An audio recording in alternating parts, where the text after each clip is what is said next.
Assalamualaikum warahmatullahi wabarakatuh. Jadi di sini kelompok kami ingin menjelaskan teori efek persuasi. Sebelum menjelaskan presentasinya, sebelumnya perkenalkan, nama saya Morfeati dan di sini Saya Tiara Ramadhani. Oke, langsung saja. Pertama-tama di sini ada pembahasan dari latar belakang. Jadi teori ini muncul ketika bagaimana memahami komunikasi dapat mempengaruhi sikap, pendapat, perilaku individu maupun kelompok. Seiring dengan perkembangannya media massa seperti radio dan televisi, media ini mulai dapat dilihat sebagai alat yang kuat dalam membentuk opini publik. Dan juga teori ini dapat dipengaruhi oleh psikologi sosial yang mempelajari bagaimana individu merespon pengaruh sosial.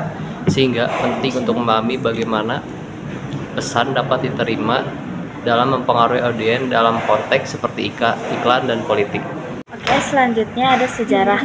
Teori persuasi dikembangkan oleh beberapa tokoh penting dalam komunikasi dan psikologi sosial.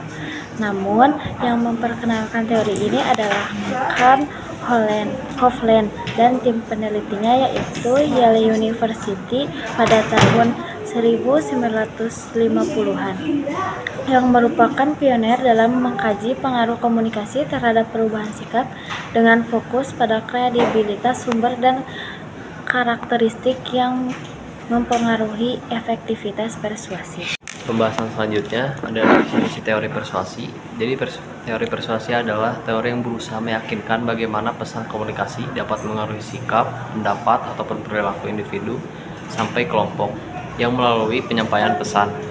Dari mana tujuan ini adalah untuk memahami bagaimana suatu pesan ataupun argumen dapat mempengaruhi audiens, baik dalam mengubah, memperkuat, ataupun mempertahankan sikap dan perilaku mereka.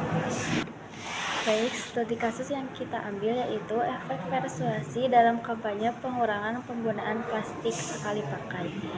Konteksnya, sebuah organisasi lingkungan di kota besar meluncurkan kampanye untuk mengurangi penggunaan plastik sekali pakai dengan fokus pada bagaimana teori efek persuasi memengaruhi perilaku masyarakat. Mereka menggunakan pendekatan kognitif response teori yang dinyatakan bahwa respon kognitif atau pemikiran atau reaksi mental terhadap pesan persuasi adalah kunci keberhasilan dalam mengubah sikap atau perilaku.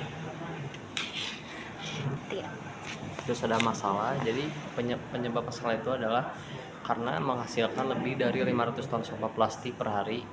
Sebagian besar juga penduduk menggunakan plastik sekali pakai seperti kantong belanja dan sedotan. Terus bagaimana penyelesaiannya? Pertama, berikan edukasi publik penggantian.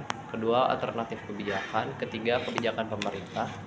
Keempat, kolaborasi dengan komunitas. Dan yang terakhir, harusnya pengelolaan sampah. Baik, kesimpulannya itu pengaruh plastik sekali pakai membutuhkan kolaborasi antara masyarakat, pemerintah, dan komunitas. Langkah-langkah edukasi, penyediaan alternatif, dan kebijakan tegas dapat menekankan produksi sampah plastik hingga menciptakan lingkungan yang lebih bersih dan berkelanjutan. Sekian presentasi dari kelompok kami.